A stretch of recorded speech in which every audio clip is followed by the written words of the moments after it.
Halo Flickers, welcome to Sneakflix. Dengan bangga kami mempersembahkan kepada kalian ulasan lanjutan series berjudul The Blacklist Season ke-6. Disclaimer. Bagi kalian yang baru mengikuti series The Blacklist, saya sarankan untuk menonton dari episode 1 terlebih dahulu dan playlist ada di card pojok kanan atas. So, without any further ado, let's get into it. Scene dibuka oleh seorang pria menggunakan tongkat yang sedang berjalan tertatih menuju suatu gudang. Ketika ia tiba di pintu, dirinya diminta untuk menyebutkan namanya sendiri. Ternyata tak hanya pria itu saja, melainkan ada beberapa orang yang mengalami penyakit yang sama dengannya untuk masuk ke dalam gudang tersebut. Setelah semua pasien terkumpul, seorang dokter meminta kepada mereka masing-masing untuk menyuntikkan obat yang ia ciptakan sendiri, yang tentunya masih belum mendapatkan izin edar dari FDA sehingga ia tak mau bertanggung jawab terlalu besar untuk setiap resiko yang akan terjadi. Akhirnya para pasien dengan semangat menyuntikkan obat tersebut ke dalam tubuhnya. Saat obat itu bereaksi, para pasien awalnya sangat senang karena mereka akhirnya kembali bisa menggerakkan tangannya yang sempat terkaku. Tetapi tak lama kemudian, tubuh mereka mulai merasakan efek negatif dari obat tersebut. Mereka kejang-kejang hingga akhirnya dinyatakan meninggal. Dan inilah The Pharmacist, blacklister nomor 124 yang terdaftar dalam daftar hitam milik Reddington. Lalu Sin bergerak kepada Kin yang menghampiri Reddington di penjara sementara. Kin memberitahu kepadanya jika pihak pemerintah menghilangkan kesepakatan kerjasama mereka untuk memberikan Reddington kekebalan hukum. Dan apabila itu benar adanya, maka kemungkinan besar Reddington akan didakwa hukuman mati. Rupanya Reddington tak terlalu peduli dengan hal itu. Ia justru membicarakan hal lain mengenai penemuan 5 mayat di sebuah gudang Virginia. Kemudian Reddington menjelaskan ia tahu siapa dalang di balik pembunuhan tersebut, yaitu seorang dokter bernama Spalding Starks, seorang dokter biohacker yang mungkin saja menipu orang-orang demi kepentingan keuangannya sendiri. Bisa dibilang, Dr. Stark sangat ambisius untuk menciptakan kemajuan dalam segi gen manusia, sehingga ia berusaha untuk membuat perubahan gen demi menunjang kehidupan manusia di masa depan. Dan itulah blacklister selanjutnya yang harus Kin serta Satgas segera tangkap. Setelah itu, Reddington menghadapi sidang dakwaan terhadapnya. Dengan lawan asisten jaksa dari Amerika yang bernama Mr. Sima, Reddington berusaha mempertahankan haknya dirinya sendiri di hadapan hakim. Hakim telah memberikan beberapa dakwaan terhadap Reddington seperti pembunuhan berantai serta pengkhianatan terhadap negara Amerika sendiri. Ketika Reddington berharap pengacaranya dapat membela, ternyata pengacara Reddington dari pihak federal tak mau membantu hingga akhirnya dengan terpaksa Reddington mendekati hakim dan memberitahu jika ia memiliki kesepakatan kerjasama dengan pihak pemerintah Amerika Serikat. Ia juga memiliki seorang bukti yang bernama Harold Cooper. Dipanggillah mereka semua agar menghadap ke kantor sang hakim. Di kantor hakim, ia bertanya kepada Cooper apakah benar dirinya dengan secara sadar memberikan kontrak kerjasama kekebalan hukum kepada Reddington dengan imbalan Reddington membantu mereka menangkap penjahat yang keberadaannya tak diketahui sama sekali. Cooper mengangguk, menandakan semua pertanyaan hakim benar adanya. Lalu hakim pun meminta salinan berkas perjanjian tersebut kepada Cooper. Di lokasi hitam, Aram telah berhasil mendapatkan informasi pribadi dari Spalding Starks. Ia merupakan total icon dalam komunitas biohacking. Pada tahun 2009, ia melakukan live streaming, menyuntikkan dirinya sendiri dengan obat malaria yang ia ciptakan. Hasilnya, Stark mengalami autoimun dan MCDD tingkat akhir. Lantas Rester dan Samar langsung berangkat menuju tempat kejadian perkara untuk mencari tahu tentang penyakit yang diderita oleh kelima korban dari Dr. Stark. Setibanya mereka di sana, ternyata mereka bertemu dengan pemilik gudang bernama Warren Kirby yang mengaku telah menyewakan gudang miliknya untuk seseorang dengan alasan ingin menyimpan peralatan medisnya. Namun saat ia memeriksa gudang miliknya untuk memastikan, yang ia temukan justru 5 mayat manusia yang telah terbujur kaku. Kemudian mereka berdua masuk ke dalam dan bertemu dengan tim forensik yang sedang menjalankan tugasnya. Petugas forensik menjelaskan mereka harus tahu terlebih dahulu apa yang Dr. Stark suntikan kepada pasiennya dan mengapa mereka bisa mati secara cepat. Lalu tiba-tiba petugas itu menemukan alat suntik injeksi yang Dr. Stark gunakan kepada para pasiennya. Alhasil dengan cepat Ressler dan Samar menyebar. Ressler pergi ke perusahaan yang khusus menangani pasien MCDD, sementara Samar bertemu dengan Aram untuk menghampiri temannya agar mereka bisa mencari informasi mengenai alat injeksi tersebut. Saat menghampiri perusahaan bernama Crown, Ressler bertanya apakah CEO di sana mengetahui tentang Spalding Stark, seorang biohacker. CEO Crown menjawab ia tak tahu, tetapi dirinya paham. Semua orang yang mengalami penyakit MCDD pasti merasakan keputusasaan, sehingga mereka mau mempercayai siapapun yang bisa membantu mereka menyembuhkan penyakitnya. Di sisi Aram dan Samar, mereka akhirnya bertemu dengan salah satu teman dari Aram. Mereka dipersilakan untuk masuk dan Aram bertanya terkait alat injeksi yang ia kirimkan fotonya kepadanya. Beruntungnya, rekan dari Aram mengetahui jika alat injeksi itu diciptakan oleh salah satu perusahaan bernama Nexhack. Dan saat Samar melihat jajaran petinggi dari perusahaan tersebut, ia melihat wajah dari Warren Kirby. Sementara itu, Reddington akhirnya kembali menjalani sidang dakwaan. Dengan saksi Cooper sebagai orang yang siap membantunya, Cooper menjelaskan bahwa memang mereka berdua menjalin kesepakatan secara resmi mengenai kekebalan hukum yang akan Reddington dapatkan.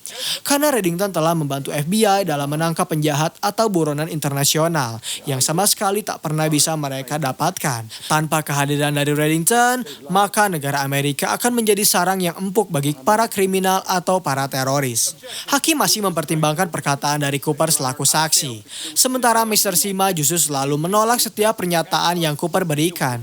Karena Kirby telah menjadi salah satu tersangka dari pihak FBI, akhirnya mereka membawanya ke lokasi hitam. Ia diinterogasi mengenai alat injeksi tersebut. Rupanya Kirby mau mengaku, 11 tahun yang lalu dirinya mengalami penyakit MCDD dan kebetulan saat itu Stark adalah salah satu apoteker di perusahaannya. Bisa dibilang Kirby dibantu oleh Stark untuk menyembuhkan penyakitnya melalui perawatan eksperimental dan ia tak bisa menyebut Stark sebagai penipu karena dirinya sangat cerdas dalam menjalankan tugasnya. Kembali ke lokasi persidangan, saat itu Mr. Sima tetap pada pendiriannya agar hakim membatalkan seluruh kesepakatan kerjasama di antara Reddington dengan pihak FBI. Namun hakim tak mau gegabah, ia juga meminta kepada Mr. Sima agar tak menuntut terlalu berlebihan di bawah kekuasaannya. Di satu sisi, pihak FBI masih terus menggali informasi mengenai Spalding Stark hingga akhirnya mereka menemukan fakta, yaitu ternyata Stark menyadari kesalahannya saat membuat obat malaria yang membuat ia terus belajar ke depannya. Itulah mengapa Reddington menyebut Stark sebagai seseorang yang cukup visioner, karena Stark memang berusaha untuk menyembuhkan banyak orang. Hal yang sama diucapkan oleh Kirby ketika ia diberi beberapa file penjelasan mengenai uji coba eksperimen yang dilakukan oleh Stark. Kirby mengatakan jika Dr. Stark memiliki seorang partner bernama Ethan Webb. Ketika Aram mencari identitasnya, ternyata Ethan bekerja pada perusahaan Crown 2 tahun yang lalu sebelum dirinya dipecat akibat tertangkap basah mencoba untuk membuat obatnya sendiri.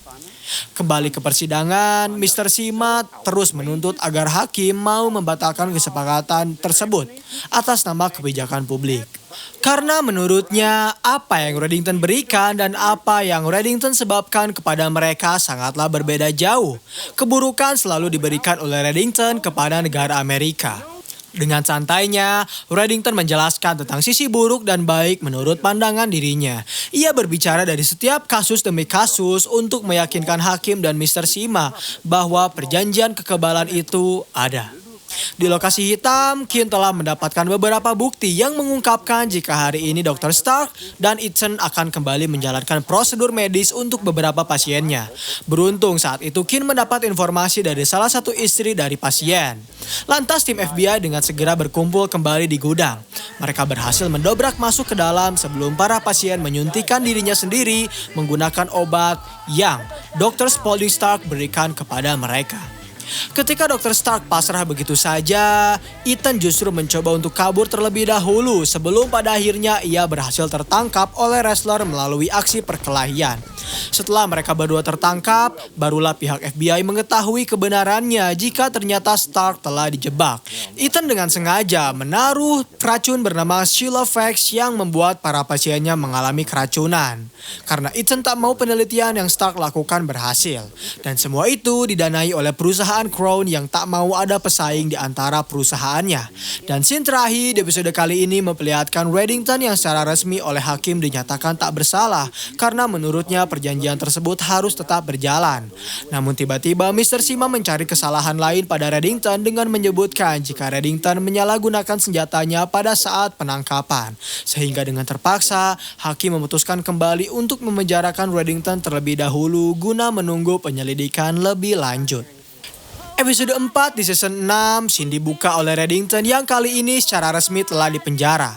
Saat dirinya berjalan memasuki lorong, semua napi begitu memandangi Reddington dengan serius karena Reddington adalah salah satu buronan internasional dan mendapat tuntutan yang cukup berat. Salah satu sipir menyimpannya di sebuah sel yang sangat amat jorok. Terdapat pipa pembuangan di dalamnya dan dipenuhi dengan tikus. Meskipun begitu, Reddington tetap menerima dengan legowo. Kemudian di waktu makan siang, Reddington mengambil jatah makannya seperti para napi pada biasanya. Lalu ia duduk di hadapan seorang napi yang sungkan untuk duduk di hadapan Reddington. Tetapi Reddington meminta kepada pria yang bernama Jonas Fonte itu untuk duduk bersamanya. Setelah itu Fonte mulai menjelaskan satu persatu napi berbahaya yang berada di dalam penjara tersebut. Terdapat Quantum, seorang ahli tinju yang bekerja dengan para sipir. Terdapat juga Burrito Man dan yang terakhir Baldomero, seorang pria yang didakwa atas pembunuhan serta pencurian selama bertahun-tahun yang tak pernah terbukti benar adanya. Rupanya Reddington mengetahui kasus itu. Lalu ketika Reddington melihat wajahnya, ternyata Baldomero melihat Reddington. Ia lalu mulai mendatangi Reddington dan mengambil daging milik Fonte lalu pergi begitu saja. Karena menunjukkan rasa ketidaksopanan sama sekali, Reddington bangkit. Ia mendatangi Baldomero untuk memperingatinya. Jika ia mengambil kembali daging yang dimiliki oleh Fonte, maka Reddington tak akan segan merusakkan giginya satu persatu. Tak terima dengan perkataan Reddington yang cukup menghinanya, Baldomero tiba-tiba berdiri dan menghajar Reddington hingga ia berdarah-darah. Beruntung saat itu pihak sipil berhasil melerai perkelahian tersebut. Dan inilah The Pawn Brokers, blacklister nomor 146 atau 147 yang terdaftar dalam daftar hitam milik Reddington. Setelah apa yang Reddington alami di hari pertamanya di penjara, Reddington langsung dihampiri oleh Kim yang bertanya mengapa ia tak melakukan petisi untuk berada di tahanan khusus. Reddington beralasan ia tak mau, karena dirinya lah yang sebenarnya melakukan petisi untuk ditahan di populasi umum. Kini Kim tahu, Reddington didakwa hukuman atas kepemilikan senjata dan yang ingin Kim tegaskan adalah Reddington harus bertahan selama mungkin. Apabila Kim ingin membantunya, maka dari itu Reddington meminta kepadanya untuk mencarikan Rod dan Delaine Ullman kepadanya. Akhirnya Kim membawa kasus itu ke lokasi hitam. Rod dan Delaine adalah sepasang suami istri yang menikah tanpa mempunyai anak. Mereka diduga memiliki sebuah toko pegadaian yang dijalankan khusus untuk para penjahat kelas kakap. Mereka juga melayani dan mendanai berbagai macam kejahatan seperti memberi racun kepada mantan intelijen Rusia, pencurian sebuah kasino di Meksiko, dan berbagai macam kejahatan lainnya. Setelah Kim memberi informasi kepada Satgas, Cooper langsung menyuruhnya untuk pergi bersama wrestler ke lokasi tersebut. Saat itu, Rod baru saja kedatangan seorang klien yang ingin menggadaikan barang miliknya untuk ia gunakan agar dirinya bisa berjudi. Di penjara, Reddington kembali dihampiri oleh Fonte yang memberitahunya jika Baldomero pasti akan segera membunuh mereka berdua. Ia akan menempatkan kepala dari Reddington di tanah dan Reddington harus segera mencari sebuah senjata. Lalu Reddington menyuruh Fonte untuk duduk. Ia menjelaskan jika ketakutan adalah suatu kebohongan, hal itu akan memicu musuh mereka untuk semakin mendominasinya. Sehingga yang perlu Fonte lakukan sekarang adalah mencarikannya sebuah vena. Sementara itu, Kim yang sedang bertugas dengan wrestler memata-matai toko milik Rod. Tiba-tiba mendapat telepon dari Jennifer yang memberitahunya jika rekannya yang bernama Buck berhasil mengenkripsi data rahasia milik Reddington mengenai penyamarannya. Namun Kim menjelaskan jika ia sedang bekerja dan akan memikirkannya nanti terlebih dahulu. Lalu wrestler mengajak Kim untuk segera bergerak karena target mereka baru saja keluar. Setelah ditelusuri lebih lanjut, akhirnya FBI berhasil menemukan identitas dari Tom Hardepov. Ia merupakan lulusan dari MIT dan bekerja pada sebuah perusahaan teknologi yang bekerja sama dengan pemerintah Amerika, yaitu NSA. Di satu sisi, Hardekov saat itu ternyata sedang menggadaikan sebuah hard drive kepada Delane agar dirinya bisa mendapatkan uang untuk ia gunakan berjudi. Tetapi sayangnya, apa yang Hardekov lakukan sangatlah merugikan dirinya sendiri. Bagaimana tidak, ketika Hardekov kalah total dalam perjudian, ia tiba-tiba mendatangi Rod dan Delane, meminta kembali hard drive miliknya kepada mereka, padahal dirinya tak memiliki uang sama sekali untuk menebus hard drive tersebut. Sehingga dengan terpaksa, Rod dan Delane menembak Hardekov hingga ia tewas. Tim FBI yang telah mengetahui jika Hardekov adalah seorang programmer langsung memanggil Sophia Quayle yang diduga bisa memecahkan kode di dalam hard drive milik Hardekov. Hard drive tersebut berisi kesalahan intelijen Tiongkok yang bisa membuat nama negara mereka buruk di mata dunia apabila hard drive tersebut terungkap di hadapan publik. Terjadi sedikit perdebatan di antara Quayle dengan pihak FBI perihal persepsi di antara pihak mereka masing-masing. Sementara di dalam penjara, Reddington terlihat begitu asik memainkan peliharaan terbarunya berupa seekor tikus. Ia berkata jika tikus tersebut akan bekerja cukup banyak suatu hari nanti. Setelah itu, Reddington keluar dari selnya untuk mengambil jatah makanan. Alih-alih menjauhi Baldomero, Reddington justru menghampirinya. Ia membahas terkait urusan di antara dirinya dengan Baldomero di Iztapalapa ketika tak sengaja Reddington meniduri ibu dari Baldomero. Reddington beralasan, saat itu dirinya terlalu banyak meminum alkohol dan keadaan sangat gelap. Tetapi tetap saja, Baldomero tak terima. Ia memberitahu jika dirinya telah bekerja sama dengan sipir dan ia memiliki waktu 20 menit bersama Reddington untuk berduaan. Ia tak akan menyia-nyiakan waktu itu untuk membunuh Reddington maupun Fonte.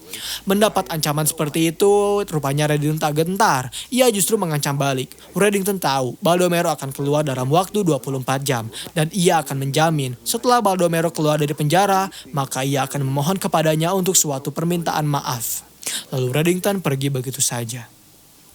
Di lokasi hitam, Aram dan Samar ternyata berhasil mendapatkan rekaman CCTV pertemuan di antara Rod dengan salah satu MSA intelijen Cina yang diduga akan membeli hard drive tersebut. Satu-satunya cara yang bisa mereka lakukan untuk menghentikan transaksi itu adalah dengan cara pihak FBI harus membeli hard drive tersebut terlebih dahulu. Tentu saja Quayle tak setuju akan hal itu. Ia tak mau membeli hard drive milik timnya sendiri. Namun tiba-tiba Samar memiliki ide. Ia akan membeli hard drive tersebut atas nama Mossad. Kembali ke penjara, saat itu ternyata Reddington sedang menyelipkan secari kertas pada tikus peliharaannya dan tak lama kemudian seorang petugas kebersihan di luar penjara menemukan tikus tersebut. Saat ia membuka kertas, ia diminta untuk menelepon nomor yang tertera dan dirinya akan mendapat uang sebanyak $1.000. Ternyata nomor tersebut tertuju kepada Dembe. Ia berterima kasih karena pria itu mau mengikuti instruksi yang diberikan oleh kertas tersebut. Lalu Dembe menyurati kembali Reddington yang berada di dalam penjara. Kemudian scene bergerak kepada Samar yang akhirnya pergi ke toko milik Rod dan Delane. Di sana ia mengaku ingin mencari sebuah hard drive yang mungkin saja Delane jual di tokonya. Awalnya Delane tak mau mempercayai Samar, tetapi setelah Rod mengizinkannya, ia diminta untuk memperlihatkan sidik jarinya terlebih dahulu. Dan barulah setelah itu, Samar dipersilakan untuk menawar. Delane memberitahu pihak Cina berani membayar hard drive tersebut sebesar $2 juta. Dan tanpa rasa ragu, ternyata Samar berani membayar hard drive tersebut 2 kali lipat sebesar $4 juta. Akhirnya kesepakatan terjadi. Samar dibawa ke sebuah tempat yang tak bisa diidentifikasi oleh rekan-rekannya yang sedang mengawasi pergerakan dari Samar. Ketika Samar menghilang, ia tiba-tiba muncul kembali di sebuah mobil yang sedang bergerak. Lantas tim FBI dengan segera mengikuti kemana mobil itu pergi. Rupanya mobil tersebut pergi ke sebuah parkiran. Di sana Delane meminta terlebih dahulu kepada Samar untuk menyelesaikan pembayarannya. Dan setelah Samar mentransfer sejumlah uang yang telah mereka sepakati. Akhirnya Rod memberikan koper tersebut. Namun tanpa mereka sadari ternyata pihak intelijen Cina telah memperhatikan transaksi tersebut. Sehingga sebelum FBI menangkap Rod dan Delane, pihak intelijen Cina terlebih dahulu membajak koper tersebut dengan cara menyerang mereka secara kilat dan pergi begitu saja, meninggalkan jejak dengan peluru yang bersarang di tubuh Delane. Kini tim FBI ketar-ketir karena kemungkinan besar pihak MSS bisa mendapatkan apa yang mereka incar selama ini. Tetapi dengan kecerdikan Resta dan Samar, mereka mengetahui kemana kemana sebenarnya pihak intelijen Cina pergi, yaitu ke kedutaan mereka. Sehingga sebelum pihak intelijen Cina tiba di kedutaan, Ressler menabrak mobilnya terlebih dahulu. Setelah itu mereka membawa kedua intelijen Cina keluar dari mobil dan membawa kembali koper yang seharusnya mereka amankan. Akhirnya tim FBI berhasil mengamankan koper tersebut. Di lokasi hitam, Cooper menjelaskan kepada Quayle jika mereka berhasil mendapatkan koper itu. Dan menurutnya Hardekopf adalah anak yang cerdas. Timnya sedang menyaring jaringan China di dalam hard drive tersebut. Faktanya, ternyata Quayle berusaha untuk menjebak FBI. Ia dengan sengaja mengulur waktu agar pihak China mengetahui pertemuan itu darinya. Sehingga dengan hormat pihak FBI menangkap Quayle. Di penjara, saat semua napi sedang dipersilakan keluar ke lapangan, Reddington kembali menemui Baldomeron. Ia menjelaskan tentang dirinya yang tahu bahwa Baldomeron tak bersalah. Namun karena ia terlalu takut kepada bosnya yang bernama Annunzio Ross, Baldomero mengkreditkan truk baja yang ia curi. Dan menurutnya, Baldomero sangat pantas untuk berada di penjara. Perkataan Reddington rupanya menyulut emosi dari Baldomero sehingga ia langsung mencoba untuk menyerangnya. Namun sayangnya Baldomero gagal hingga pihak kepolisian melerai perkelahian tersebut. Kemudian mereka memanggil Baldomero karena pengacaranya telah datang untuk membantunya membebaskan dirinya di penjara. Baru 1 hari Baldomero bebas dari penjara, seorang pria tiba-tiba mendatanginya di toilet, menusuknya atas nama dari bosnya yang bernama Annunzio Ross. Setelah Reddington berhasil menyingkirkan salah satu napi terkuat di penjara, ia langsung mendapat sanjungan dari para napi lainnya yang mulai mengetahui kekuatan dari seorang Raymond Reddington. Dan scene terakhir di episode kali ini memperlihatkan Kim dan Jennifer yang akhirnya berhasil menemukan kapan serta di mana Reddington menghampiri Dr. Kohler untuk melakukan bedah plastik di mukanya. Sementara Reddington saat itu mengajak kepada Fonte untuk meminum champagne kecil demi merayakan keberhasilan mereka. Dan episode 3 serta 4 di season 6 berakhir di sini. Terima kasih telah menonton video pembahasan dari The Blacklist di episode kali ini. Bagaimana tanggapan kalian? Komen di bawah untuk rekomendasi film atau seri selanjutnya. Klik tombol subscribe untuk mengikuti perkembangan channel ini. Dan klik tombol like jika kalian menyukai video pembahasan kami. Dan sampai berjumpa kembali di episode selanjutnya.